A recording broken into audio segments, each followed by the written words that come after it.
말씀은 마태복음 9장 9절에서 13절까지입니다. 예수께서 그곳을 떠나 지나가시다가 마태라 하는 사람이 세관에 앉아 있는 것을 보시고 이르시되 나를 따르라 하시니 일어나 따르니라.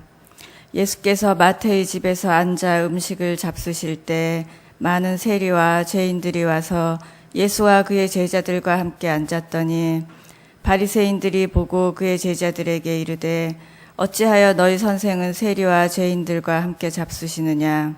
예수께서 들으시고 이르시되 건강한 자에게는 의사가 쓸데없고 병든 자에게라야 쓸데있느니라. 너희는 가서 내가 긍휼을 원하고 제사를 원하지 아니하노라 하신 뜻이 무엇인지 배우라. 나는 의인을 부르러 온 것이 아니요 죄인을 부르러 왔노라 하시니라. 아멘.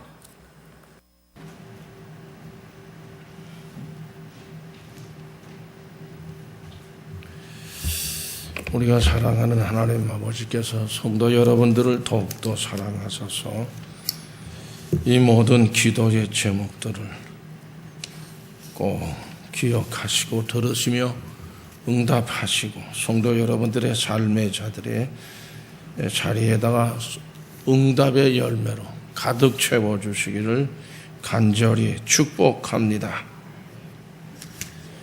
성도 여러분, 오늘 우리 2월 17일입니다. 2월 들어서 세 번째 주일을 맞이했습니다. 다음 주를 지나면 이젠 말 그대로 봄의 계절이 우리에게 몸으로 느껴지게 될 것이라고 생각합니다. 연두색, 녹색, 눈앞에 아주 신선하게 비춰지게 될 것으로 생각합니다. 저는 이제 월요일 날이 이제 쉬는 날이 되다 보니까 그 청계산을 아주 그냥 습관적으로 거기 올라가다 보면 저는 이제 그 이수봉 쪽으로 잘 올라가는데 그 계곡이 있어요. 계곡으로 들어서 가지고 쭉 올라가다 보면 계곡에 물이 많이 흐르고 봄에 이렇게 보면은 특히 그 도토리 나무가 많습니다. 나무가 이렇게 이파리가 쭉 나와 있는데 조금 있으면 아마 그럴 거예요. 참 해가 아침에 가면은 저쪽에서 나무가 있는 쪽으로 비춰진다. 이쪽에서 비춰지는 게 아니고 이쪽에서 비춰지면 아마 그렇게 아주 신선하게 보이진 않을 텐데 저쪽에서 해가 떠서 이렇게 이쪽으로 비치니까 그 이파리에 그 햇빛이 통과를 하면서 너무 깨끗하고 아주 신선한 걸 느낄 수 있어요. 이금자 권사님 옆에 있는 그 색깔보다도 더 아주 신선한. 그게 보면은 이야 정말 봄이구나. 참 보기가 너무너무. 그 밑에 보면 격에 물도 흐르지만 또 샘물이 또 나와. 제가 늘상 거기서 물을 받아 먹는 습관이 있어요. 물통에다 좀 담아가지고 올라가서 또 차도 좀 끓이는데 또 쓰기도 하고. 근데 너무 저쪽에서 태양빛이 확 그 계곡 쪽으로 쏟아지니까 봄에 보면 너무 신선하게 보입니다. 성도 여러분, 우리의 믿음도 더욱 주 안에 있어서 밝게 빛나는 모습, 아주 신선한 그런 모습으로 새로운 길로 나갈 수 있기를 간절히 바랍니다. 새로운 봄의 모습이 한껏 더 가까이 다가오는 새 생명으로 넘치시기를 간절히 축복합니다. 성도 여러분, 우리 마태복음 9장 9절에서 11절 말씀을 다 같이 함께 읽겠습니다. 예수께서 그곳을 떠나 지나가시다가 마태라 하는 사람이 세관에 앉아 있는 것을 보시고 이르시되 나를 따르라 하시니 일어나 따르니라. 예수께서 마태의 집에서 앉아 음식을 잡수실 때에 많은 세리와 죄인들이 와서 예수와 그의 제자들과 함께 앉았더니 바리새인들이 보고 그의 제자들에게 이르되 어찌하여 너희 선생은 세리와 죄인들과 함께 잡수시느냐. 좀 비판적으로 바리새인들이 얘기를 합니다. 이 말씀을 들으신 예수님께서 말씀하시기를 마태복음 9장 12절에서 13절 말씀 다 같이 읽어보실까요? 예수께서 들으시고 이르시되 건강한 자에게는 의사가 쓸데가 없고 병든 자에게라야 쓸데 있느니라. 너희는 가서 내가 긍휼을 원하고 제사를 원하지 아니하노라 하신 뜻이 무엇인지 배우라. 나는 의인을 부르러 온 것이 아니요 죄인을 부르러 왔노라 하시니라. 아멘. 예수님께서 하신 말씀입니다. 건강한 자에게 의사가 쓸데없습니다. 병든 자에게 의사가 있어야 합니다. 그러므로 예수님은 내가 긍휼을 원하고 제사를 원하지 않는다. 난 병든 자들을 원하는 것이지 건강한 신앙적으로 영적으로 건강한 사람을 원하지 않는다라고 하는 그런 의미도 되리라고 생각을 합니다. 그러므로 예수님이 이 땅에 오신 것은 그런 의인을 부르러 오신 것이 아니고 죄인을 부르러 왔다. 그러니까 죄인들과 그러니까 마태, 세리인 마태, 거기에 모이는 많은 죄인들이 와서 예수와 그의 제자들과 함께 마태의 집에서, 이 마태라는 사람이 아마 음식을 차린 것 같죠. 그 음식을 같이 함께 먹으면서 교제를 나누는 것이죠. 성도 여러분, 사람들은 능력이 없는 사람들보다는 세리라 또 혹은 죄인이라 이렇게 불려지는 사람들, 그런 사람들 원하지 않죠. 능력이 많고 지혜가 출중하고 재주가 많은 사람들, 그런 사람들을 원합니다. 그런 사람들을 데리고 일하려고 그러고, 여러분 돈 없는 사람들보다는 돈 많은 사람들을 원하는 것도 사실이지 않습니까? 특별히 직장에서 사회에서 어떤 무슨 일을 할 때도 나를 돕는 그 사람들이 그런 사람들로 나를 이렇게 도와줘서 내가 가는 길에 있어 내가 하고자 하는 일이 다 잘 이루어질 수 있기를 원할 거란 말이죠. 직장에서도 그렇죠. 사회에서도 그렇죠. 학교에서도 그렇죠. 왜 그렇습니까? 상당히 경쟁적인 사회가 돼서 그렇습니다. 그런 사람들이 많이 있어야 내 밑에 내가 하는 일들이 다 잘 이루어지게 될 것이고, 어떤 다른 사람과의 경쟁에서도 싸워서 이길 수 있지 않겠습니까? 뿐만 아니라 정의롭지 못한 사람보다는 정의로운 사람들은 더 좋아합니다. 자기 이익을 추구하는 사람보다는 자기는 그렇지 못하다 하더라도 남을 위해서 희생할 줄 아는, 그 남을 위해서 봉사하려고 하는 섬기는 사람들을 더 좋아합니다. 그런데 우리가 살고 있는 오늘 사회에서는 사람들이 좋아하는 그런 사람들, 지금 말씀드린 그런 사람들이 더 잘 돼야 되지 않겠어요? 섬기기 잘하죠, 그죠? 모든 게 헌신적이죠. 이런 사람들, 그런 사람들이 더 잘 되고, 출세를 해도 더 출세를 해야 되고 그래야 되지 않겠습니까?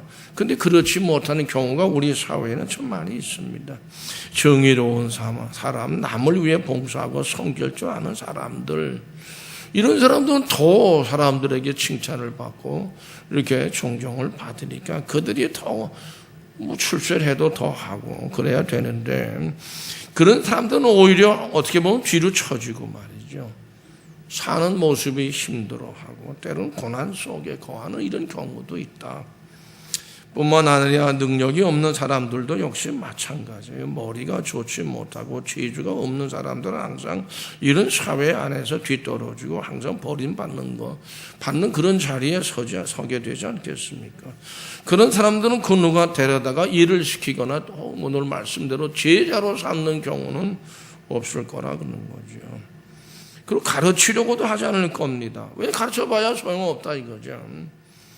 더 나아가서 어떻게 하든지 능력이 많고 머리가 명석하고 재주가 뛰어난 사람들을 곁에 두든지 제자로 삼든지 직원으로 삼아서 가르침으로 그 회사 안에서 아주 훌륭한 업적을 남길 수 있도록 그렇게 만들려고 합니다. 그런데 오늘 말씀 보면 예수님께서는 죄인들과 함께 하셨다.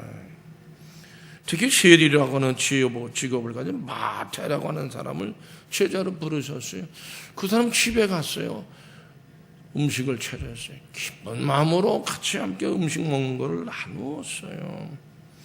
세리라고 하는 그런 그 직책에 있는 그런 사람, 마태라고 하는 사람은 그러나 무사람들이 아주, 특히 유대인들은 세리라 그러면 아주 그냥 고개를 절레절레 흔드는 그런 사람들이란 말이죠. 아주 싫어해서 멸시하고 천대하는. 그럼 마태도 그렇게 유대인들에게는 그런 천대를 받았어요. 남을 위해서 봉사하거나 섬길 줄 아는 삶을, 그렇다고 해서 그 세리인 마태가 그런 삶을 사는 것도. 근데 오늘 말씀 보면 예수님에게 또 음식을 마련해서 대접을 했다. 그 다른 세리 친구들도 다 오라고 그랬단 말이죠. 그런 거 보면 또 좀 다른 부분도 마태에게는 있지 않았나 이렇게 생각을 합니다. 그렇다고 해서 탁월한 재능이나 머리가 특히 뛰어나게 좋은 거는 아니었습니다. 더군다나 능력을 많이 가지고 있는 사람으로서의 마태도 아니었다고 말이에요. 마태라는 사람은 모든 사람들이 죄인시하던 사람이었습니다. 로마 정부에 빌붙어가지고 아부하면서 살아가는 사람이었고, 유대인이 자기 동족을 어떤 유대인으로서 그 세금을 만약에 안 낼 경우에는 가혹한 벌을 가한 그런 사람이기도 했고, 그런 사람들이 늘상 세리들이 하는 일들이 못 살게 구는 거죠. 세금 빨리 내라 이거죠. 더 많이 내라 이거죠. 굉장히 괴롭히던 그런 직책에 있던 사람이었다는 거예요. 그러다 보니까 세금은 로마 정부가 얼마를 거둬서 내라. 그 다음에 더 거둬들이기면 그거는 누구 것이 돼요? 세리들의 몫이었어요. 그러다 보니까 이 세리들이 부자들이만 한다. 부유했다 이거예요. 그러다 보니까 돈을 자꾸 긁어 모으는데 이렇게 아주 굉장히 탁월한 그런 모습을 가지고 있지 않았을까 생각하고, 그러니까 자기 배를 자꾸 불려나가는 사람들 그렇게 취급했어요. 유대인들이. 성도 여러분, 유교의 공자라는 분이 있잖아요. 그분이 삶에는 세 가지 즐거움이 있다 이런 말을 했습니다. 그 가운데 한 가지가 뭐죠? 영재. 아주 뛰어난, 아주 영특한 이런 사람을 제자로 얻어서 제자로 삼아가지고 그런 사람을 길러가는, 이게 아주 세상을 사는데 즐거움, 세 가지 즐거움 중에 첫째다. 그런 말을 했어요. 그 영재를 얻어서 제자로 삼는 일이라고 했는데, 그러나 마태는 그런 영재에 들어갈 만한 사람이 못 되는 사람, 오히려 둔재에 들어가는 사람으로 여겨야 되지 않겠나 이런 생각도 듭니다. 정의로운 사람도 아니었고요. 무척이나 오히려 부정한 일을 그래야 돈을 많이 긁어 먹으니까 그런 사람이었습니다. 근데 예수님께서는 그런 사람을 예수님의 제자로 불렀다. 제자로 삼아 그를 가르치고자 하셨습니다. 성도 여러분, 왜 예수님께서 하필이면 마태와 같은 부정한 사람이에요. 이 사람은 아주 그런 부정을 저지른 자, 탁월한 능력을 가진 사람이었습니다. 근데 왜 하필이면 그런 마태와 같은 사람을 제자로 부르신 것일까? 마태를 어떠한 사람으로 우리가 생각을 해야 하겠습니까? 과연 예수님의 제자가 될 만한 그런 사람이었어? 한번 평가해 보시죠. 여러분들이나 저나 마태는 예수님의 제자가 될 만한 사람의 그런 어떤 자질이 없는 사람이다. 그렇게 우리는 얘기할 수밖에 없어요. 아마도 모두가 다 예수님의 제자 아니다. 아마 다 그렇게 생각할 겁니다. 성도 여러분, 마태라는 이름 의미가 뭘까요? 혹시 알고 계신 분 계십니까? 일부 예배에 참여하셨던 분들은 다 압니다. 마태라는 이름은 하나님의 선물이라는 뜻으로 되어 있어요. 찾아보니까. 그러니까 하나님의 선물, 하나님이 그 가정에게 선물로 주셨다. 이 아들이란 말이에요. 또 이제 그 마태는 원래는 레위 사람, 레위 지파 사람이에요. 일부 예배 때 제가 그 얘기를 좀 빼먹은 것 같아요. 레위 사람이니까 이 사람은 제사하는 일에도 다 참여할 수 있고 말이죠. 많은 성전을 위해 봉사를 해야 될 사람이었는데 세리가 됐다. 결국 이 사람은 결국 레위 지파 사람이면서도 그 이름의 뜻과 같은 삶을 살지를 않았어요. 살지를 못했습니다. 아마도 그의 부모들에게 하나님께서 선물로 내가 너희들에게 너희 집안에 준다. 는 아들이라고 생각을 했기 때문에 아마 하나님이 그런 이름을 주신 것이 아닐까 생각합니다. 그러나 세리라고 하는 사람들은 돈을 탐내는 사람들입니다. 많이 벌 수 있는, 긁어 모을 수 있는 그런 직책에 있었다. 그러므로 부정적인 삶을 안 살 수가 없어요. 돈을 더군다나 남의 다른 사람 세금 내는 거 만일에 100만 원 내라 그러면은 150만 원, 50만 원 지가 갖는 거예요. 뭐 이게 그러니까 근데 그거 거절할 수도 없어요. 막 따지고 요즘처럼 말이야, 막 고소하고 소송 벌이고 그 당시엔 그랬다가 나중에 그냥 박살 나는 거예요. 그 다음부터는 이 세리들한테 자기 이름과는 전혀 다른 길로 갔습니다. 성도 여러분, 마태는 우리 생각에도 자기 자신을 살펴도 아마 나는 부정한 사람이다. 나도 괴롭다. 아마 그런 생각을 스스로 하던 사람이 아니었을까. 예수님께서 나를 따르라. 그리고 세관 앞에서 앉아있는 모습을 예수님이 보셨거든요. 마태는 자신을 속이고 사는 사람으로 생각되고 이런 사람을 자기 자신에 대해도 자기가 부정한 사람이라고 속으로는 그렇게 말하지 않겠습니까? 겉으로는 아닌 척 하더라도 오늘을 사는 우리들도 싫어할 만한 사람 중에 한 사람입니다. 많은 사람들로부터 비난을 면할 수 없는 사람이 마태였습니다. 이런 사람을 우리 성경에서 보면 위선자라, 외식하는 자라고 평합니다. 겉으로는 선한 척하지만 속은 검은 사람이죠. 이런 사람을 성경에서 양의 틀을 쓴 이일이라 예수님께서 그렇게 비판하셨어요. 바리새인 사두개인들 성경 보세요. 위선자, 외식하는 자라고 해서 예수님이 아주 몹시 책망하셨어요. 저들을 향해서 항상 회개하라 외치신 분이 예수님이었어요. 외식하고 위선적인 사람에 대해서는 우리가 서로 다 같이 서로 다 싫어해. 서로 혐오하기도 합니다. 사실 자기 자신이 자신에 대해서 싫어하는 것도 사실. 자기 자신을 혐오하게 되면 대단히 괴롭고 고통스러워질 수밖에 없어요. 자기도 알아. 자기가 이게 부정한 일을 하고 있다는 걸 안다는 거예요. 마태도 그런 사람 가운데 한 사람이었어요. 그가 세관 앞에 근데 앉아 있었다. 아마 그 모습이 뭔가 고민하는 그런 표정이 아니었을까 생각을 합니다. 예수님께 보셨어요, 마태를. 그리고 마태를 부르셨어요. 나를 따르라. 근데 성도 여러분, 그가 왜 세관 앞에 앉아 있어야 했을까요? 아마도 자신과 자신의 삶에 대해서 뭔가 회의를 가지고 있지 않았을까.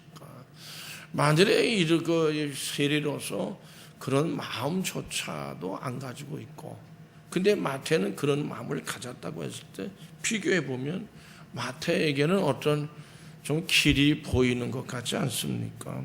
그러니까 예수님을 만난단 말이죠.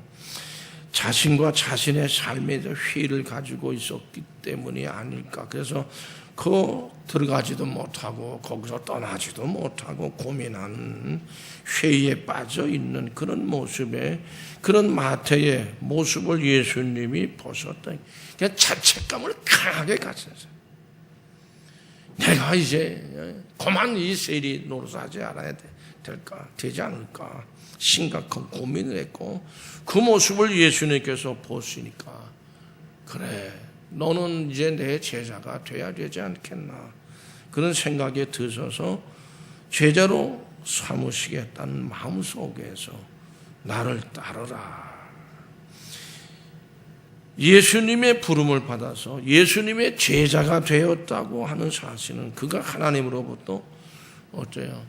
부모님에게 귀한 선물로 주어졌지만 이제는 예수님으로 말미암아 제자로서의 선물. 그러니까 예수님을 통해서 그런 선물을 예수님의 제자라는 선물을 그가 받은 귀한 선물을 받은 것으로 생각합니다. 성도 여러분, 여러분들도 이와 같이 또 다른 여러분들 모두가 다 귀한 하나님의 여러분들이야 저도 마찬가지나 부모님들에게 귀한 선물로 주어진 사람. 그러나 이젠 또다시 더 귀한 선물을 받는 우리가 됐어요. 그런 복된 성도들이 되시기를 간절히 축복합니다.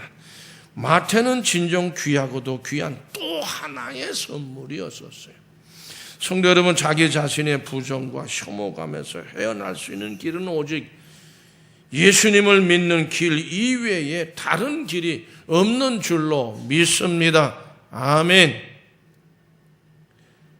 아멘 하는 사람은 나밖에 없나? 좀 다 같이 함께 아멘 한번 해보실까요? 아멘. 꼭 같이 하자고 그래야 해. 물론 양심의 화인을 맞아서 자신의 어떤 위선이나 위식에 대해서 괴로워할 줄도 모르는 사람이 있어요. 있긴 있어요. 그러나 그런 사람에 대해서는 워낙 그런 사람이라고 하면 그건 할 말이 없는 거죠. 그러나 자신의 부정에 대해서 양심과 괴로움을 가지고 몸부림을 치는 사람들도 있고 또 그런 사람들이 참 많이 있을 수도 있어요. 그 괴로움의 멍에에서 우리는 해낼 수 있는 길은 마태와 같이 예수님에게 부름받는 일이고 예수님의 품에 안기는 길 이외에 다른 길은 없다고 저는 믿습니다. 성도 여러분, 예수님께서 마태와 같은 사람을 그의 제자로 부르신 것은 왜 부르셨을까요? 그 한 사람만을 위해서, 구원시키기 위해서. 뭐 그렇게 볼 수도 있겠지만 그 한 사람을 부름으로 인해서 그와 같은 사람이 많이 있잖아요. 그들도 야 마태도 부름받았는데 너희들도 똑같다. 너희들도 예수님의 제자가 될 수 있다. 다 내게로 오라. 내가 너희를 쉬게 하리라. 예수님은 그런 뜻으로 마태를 그의 제자가 될 자격이 없어요. 조건도 안 되는 사람이에요. 그러나 그를 그렇게 부르셨다. 저는 그렇게 믿습니다. 예수님은 그런 사람들을 위해서 이 땅에 오셨다 그랬어요. 병든 자에게라야 의원이 필요하다 그랬어요. 건강한 사람에게 무슨 의원이 필요합니까? 그러니까 마태 같은 사람에게는 예수님의 부르심이 필요합니다. 우리들에게도 우리 가운데 어떤 그런 마음이 있는 사람, 예수님이 필요한 사람이라 이거죠. 그러니까 예수님께서는 그런 사람들을 위해서 이 땅에 온 것이라는 사실을 말씀하시고 마태와 같이 자기 자신에 대해서 부정하다고 생각해 괴로워하는 몸부림치는 그런 사람을 그의 제자로 부르시기를 원하시는 거죠. 세리인 마태와 같은 사람, 주님께서는 그를 그의 제자로 부르신 겁니다. 사실 너무도 많은 사람들이 능력으로 넘치는 사람을 자기 자신의 제자로 삼으려고 자기가 어떤 회사를 경영하던 회사의 직원으로 아마 그렇게 채용하려고 할 겁니다. 또 좀 부정한 게 있으면 가르쳐서라도 저 사람을 가르쳐서 배우기만 하면 굉장한 사람이 될 거다.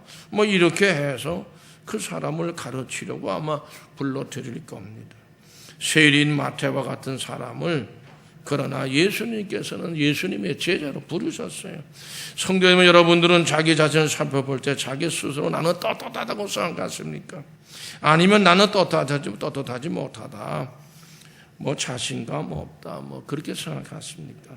주님께서 부르심의 말씀이 있습니다.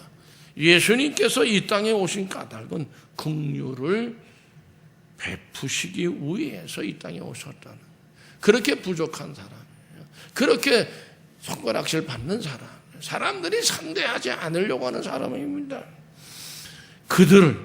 그들에게 긍휼을 베풀어 주기 위해서 이 땅에 오신 분이 예수 그리스도라는 거예요. 긍휼을 받아야 할 사람들은 다름이 아닌 바로 자기 자신에 대해서 부정하다고 생각이 돼서 괴로워하는 그런 사람들이죠. 예수님께서는 오늘 본문 말씀 마태복음 9장 13절에서 다 같이 읽어보실까요? 너희는 가서 내가 긍휼을 원하고 제사를 원하지 아니하노라 하신 뜻이 무엇인지 배워.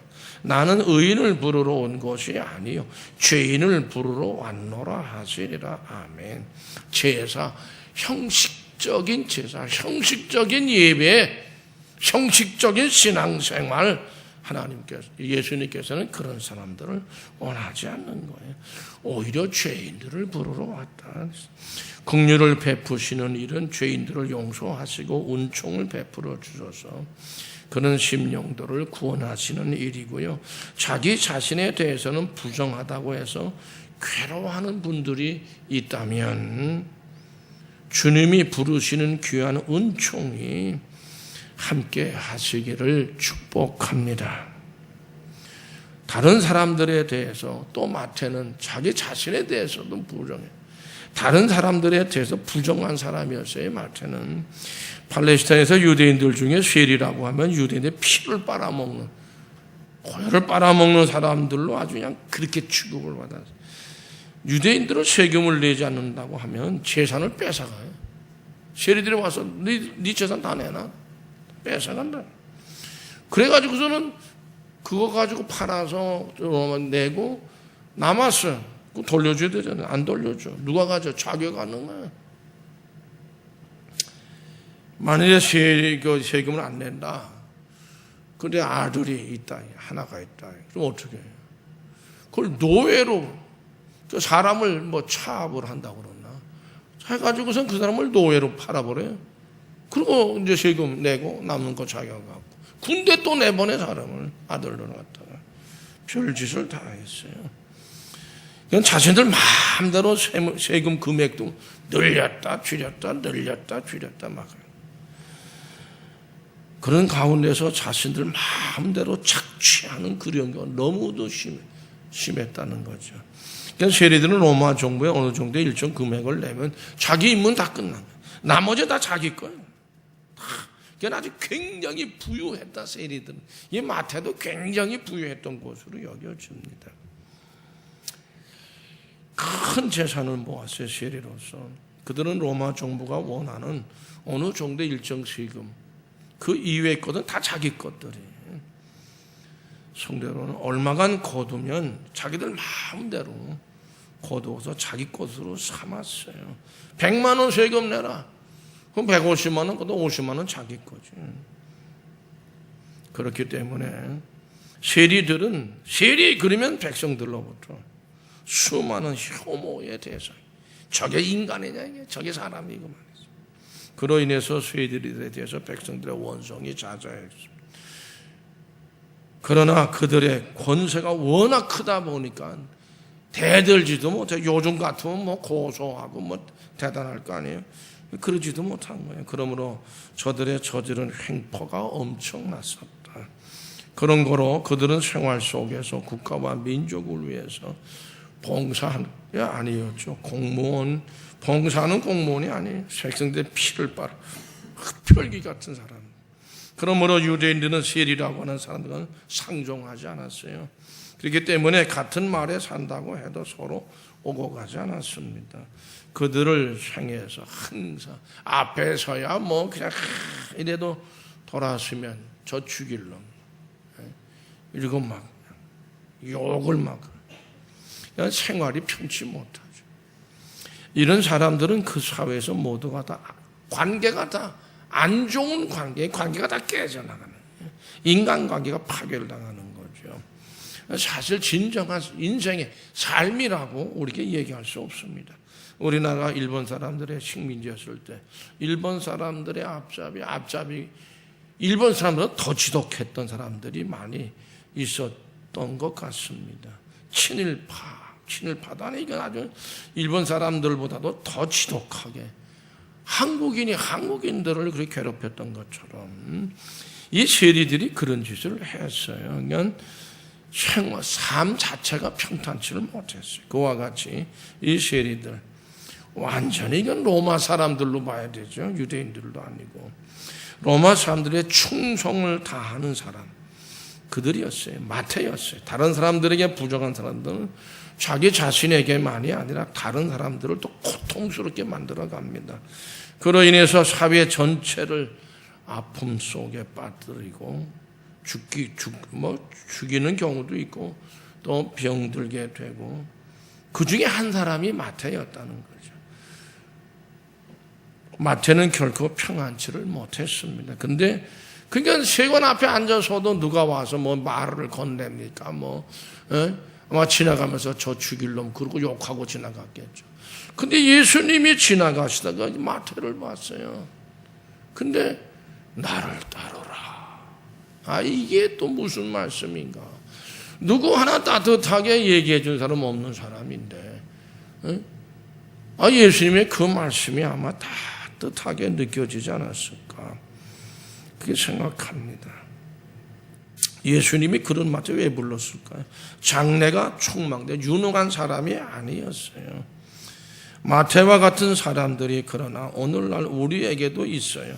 그 시대에 마태만 그런 사람이, 세리들이 아마 많았겠죠. 서로 세리가 되려고 하지 않았겠어요.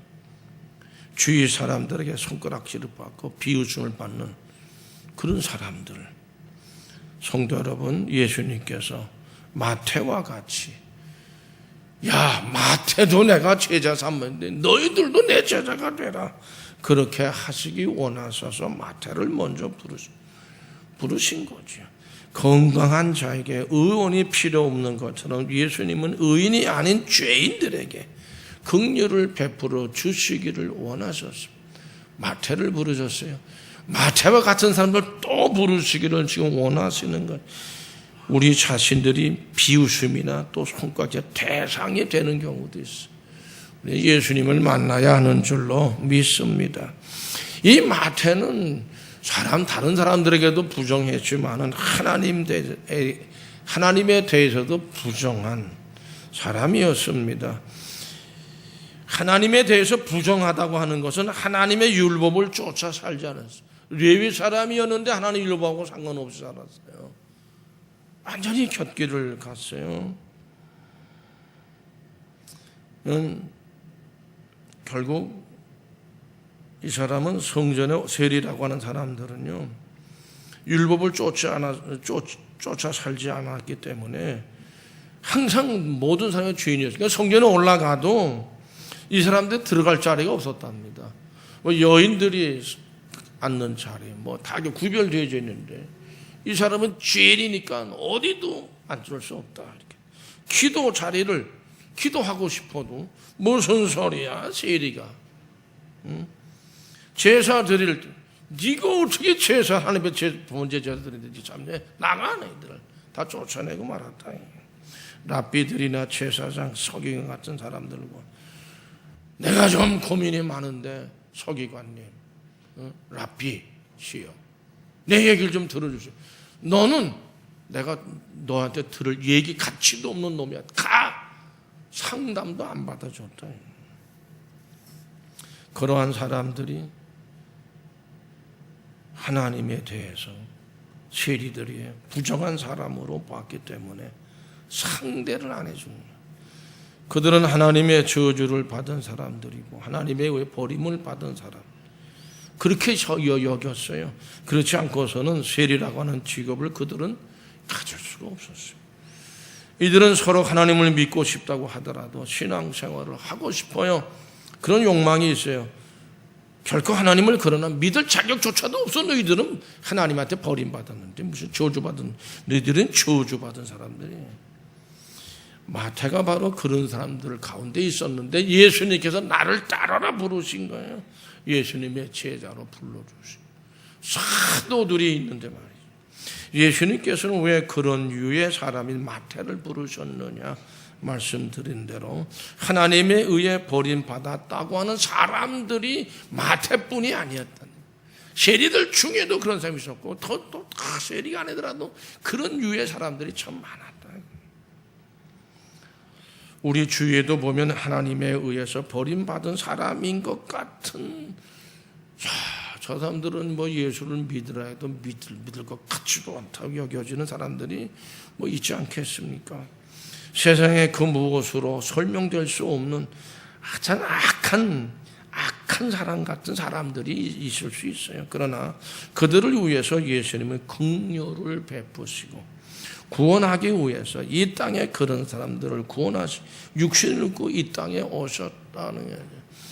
우리 친구 목사 중에 이상원이라는 친구가 있어요. 근데 그 친구는 우리 학생회 할 때 중학교, 고등학교 다닐 때 같은 교회를 다녔거든요. 근데 중학교 다닐 때 담배를 피웠어요, 이 친구가. 그 고등학교가 됐는데 뭐 예배 드리다가 담배 피고 싶으니까 몸을 비틀다가 자기도 담배 안 피워보려고 예배 시간만은 나가서 담배 피고 들어오지 않으려고 애를 쓰는 것 같았는데 못 참아. 그냥 예배 시간 나가서 담배 피고 들어와. 그런 친구가 있었어요. 그래서 우리가 이제 뭐라고 그러죠? 그러니까 우리하고 어울릴 수가 없어요. 더군다나 우리가 이제 그때 뭐 성경 읽는 막 운동 벌리고 막 기도하는 운동 벌리고 뭐 이럴 때인데 어느 날 저보고 야 강병만 왜? 우리가 이제 성경 공부하고 막 기도하고 막 나는 이런데 올 수 없냐? 무슨 소리야? 올 수 있지. 야, 나 같은 놈도 여기 올 수 있냐? 너 같은 놈도 올 수 있어. 와. 그 나중에 그 친구도 지금 목사가 돼. 지금 은퇴했어요. 인천에서 목회하다가 선교교단의 목사가 됐는데 그 아들을 또 목사로 키워. 필리핀에 또 선교사로 보냈어요. 이야. 그 다음에 뭐 담배고 뭐 술이 뭐고 다 끊었지. 다 끊었어요. 성도 여러분, 마태와 같은 사람은 우리 가운데 있습니다. 한두 사람 아닙니다. 많습니다. 그러나 마태와 같은 사람을 예수님이 제자로 부르셨어요. 마태 같은 사람도 예수님의 제자가 됐는데 누구들 제자가 못 되겠냐 이거예요. 예수님이 그들을 마다하겠느냐고 말씀이죠. 그런 사람들을 위해서 예수님께서 이 땅에 육신으로 오셨다는 겁니다. 마태는 자신의 부정에 대해서 다른 사람들에 대한 부정함에서 하나님을 향한 부정에서 그 멍에를 벗어 던졌어요. 그리고 주님의 길을 향해서 그 뒤를 따라갔습니다. 성도 여러분, 우리에게도 그런 멍에가 혹 있습니까? 있다면 벗어버리면 돼요. 그 주님의 뒤를 충성스럽게 따라가면 돼요. 주님의 사랑의 은혜가 성도 여러분들과 함께 하시기를 간절히 축복합니다. 기도하시겠습니다. 우리 아버지, 주님께서 세리마타를 제자로 부르심으로써 세리